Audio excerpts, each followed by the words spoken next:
আসসালামু আলাইকুম বন্ধুরা, আশা করছি সবাই ভালো আছেন আর আমরাও আল্লাহর অসীম রহমতে খুব ভালো আছি। তো আজকে আমি সরষে বাটা ইলিশের রেসিপি বানিয়েছি। তো চলো শুরু করা যাক।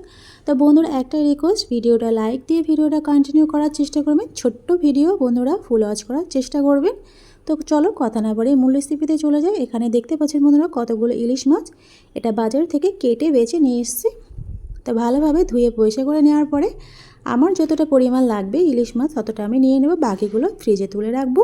তো এখানে আমি 7 পিসের মতো ইলিশ মাছ নিয়ে নিয়েছি। আমি 6 পিসের মতো দাকা নিয়েছি আর 1 পিসের মতো লেজা নিয়ে নিয়েছি। নেওয়ার পরে বাকিগুলো সব ফ্রিজে তুলে রাখলাম। রাখার পরে যে পাত্রেতে আমি রান্নাটা করব সেই পাত্রেতে আমি কড়াইতে আমি দিয়ে দিলাম ইলিশ মাছগুলো। দেওয়ার পরে প্রথম যে ম্যারিনেটটা করে রাখবো, প্রথমে একটু স্বাদ অনুযায়ী লবণ আর একটু হলুদ গুঁড়া দিয়ে 10 মিনিটের জন্য ফার্স্ট ম্যারিনেট করে রাখবো। এতে করে মাছে লবণটা ভিতরে ঢুকে যাবে। এভাবে হাতের সাহায্যে ভালোভাবে মাখিয়ে নেওয়ার পরে আমি একটা ঢাকনা দিয়ে মাছটাকে ম্যারিনেট করব 10 মিনিটের জন্যে। তো আমার ভিডিও যে যেখান থেকে পারছেন দেখছেন, দেশ বা বিদেশে বাইরে, তাদেরকে অসংখ্য অসংখ্য ধন্যবাদ আমার এই রেসিপি দেখার জন্যে। এবার 10 মিনিট রেখে দিলাম। 10 মিনিট পর ফিরে এলাম বন্ধুরা।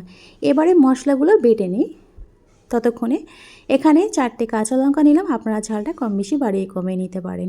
এই সর্ষে বাটা ইলিশে কিন্তু ঝাল হলে বেশি ভালো লাগে টেস্টটা। তো এখানে 2 চামচের মতো হলুদ সর্ষে নিয়ে নিলাম। আমি এখানে কোনো কালো সর্ষে অ্যাড করিনি বন্ধুরা। এটাকে আমি মিক্সিতে ভালোভাবে বেটে নিয়েছি। তা আপনারা শিলেতে বেটে নিতে পারেন। এখানে সরিষার তেল আমি 6 টেবিল চামচের মতো দেব পরিমাণ অনুযায়ী। আপনাদের পছন্দ মতো তেলটা অ্যাড করবেন। আমি এখানে সরিষার তেল দিয়ে দিলাম বন্ধুরা। দেওয়ার পর একটু হলুদ গুঁড়া দিয়ে দিলাম, অল্প সামান্য পরিমাণ, আর সামান্য পরিমাণ লবণ দিয়ে দিলাম। কারণ মাছে আমি অলরেডি আগে থেকে লবণ আর হলুদ মাখিয়ে রেখেছিলাম, সেই জন্য আমি লবণটা বুঝে শুনে দিতে হবে, তাই জন্য অল্প পরিমাণে দিলাম। যদি লাগে আবার পরে দিয়ে নেব। এবারে 4টে কাঁচা লঙ্কা আস্ত দিয়ে দিলাম। দেওয়ার পরে মাছের সাথে গায়ে একদম ভালোভাবে মাখিয়ে নেব।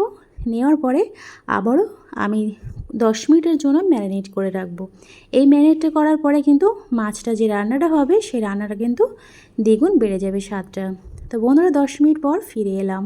আমার ম্যারিনেটটা পারফেক্ট হয়ে গিয়েছে। এবার আমি পরিমাণ মতো পানি দিয়ে দেব। এখানে দেখতে পাচ্ছেন বন্ধুরা, পরিমাণ মতো আমি পানি দিয়ে দিলাম। এবারে আমি চুলাতে দিয়ে দেবো রান্না করতে। এটা কিন্তু বেশিক্ষণ টাইম লাগে না রান্না হতে, সবাই তো কম বেশি জানেন বন্ধুরা। তো আমার এই ভিডিও যদি আপনাদের যারা নতুন চ্যানেলে, তাদের যদি এতটুকু ভালো লেগে থাকে তাহলে প্লিজ সাবস্ক্রাইব করে পাশে থেকে যেতে পারেন। তো এবার চুলাতে আমি বসিয়ে দিয়েছি। একদম ঘড়ি ধরে 10 মিনিটের মতো আমি রান্না করে নিয়েছি। তো এখানে দেখতে পাচ্ছেন ভালোভাবে ফুটিয়ে নিতে হবে মাছটা।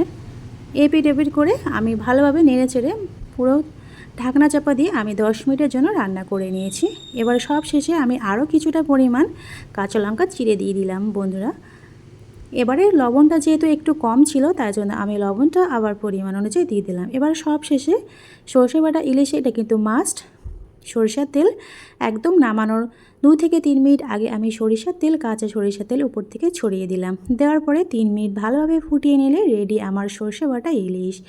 তো বন্ধুরা, আমার এই সর্ষে বাটা ইলিশ রেসিপিটা কেমন লাগলো কমেন্টে কিন্তু জানাতে ভুলবেন না।